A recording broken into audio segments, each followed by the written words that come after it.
Tuloy sa ginagampanang tungkulin ng ilang enumerators ng PSA sa Batangas sa kabila raw ng hirap na dinaranas. Ang PSA Batangas naman bati daw ang sakripisyo ng mga data collector. Alamin yan sa report ni Paul Hernandez.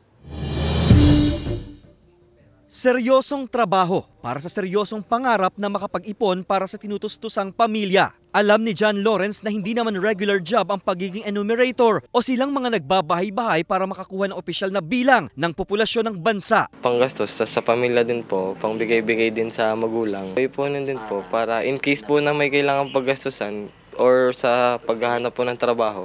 Tiis sa matinding sikat ng araw, pag-iingat sa mga asong tumatahol at pagtitiyagang kumatok sa mga pintuan. Sa ganitong larangan, nasusubok ang diskarte. Baga natuto na lang po kami sa experience na lang din talaga sa field. Kahit ako nga po, first time ko lang na nagganto, di kanya-kanyang diskarte na lang po talaga. Alam daw ng Philippine Statistics Authority o PSA ang kinakaharap ng mga enumerators nila. Dahilan din nila kaya marami ang bumibitaw. Nagba-back out. Tinitiyak naman daw nila ang sweldo para sa mga nananatili sa tungkulin. Hanggat maaari, lahat ng output nila mabayaran natin.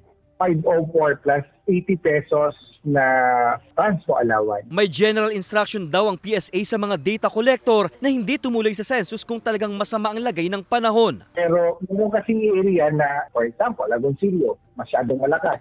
Pero dun sa Palawan, hindi naman.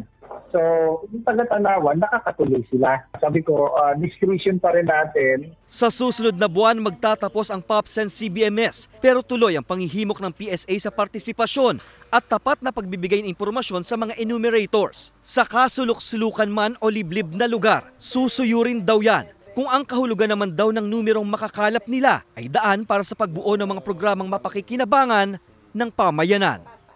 Kasama si Kel Ravaca, Paul Hernandez. Balitang Southern Tagalog.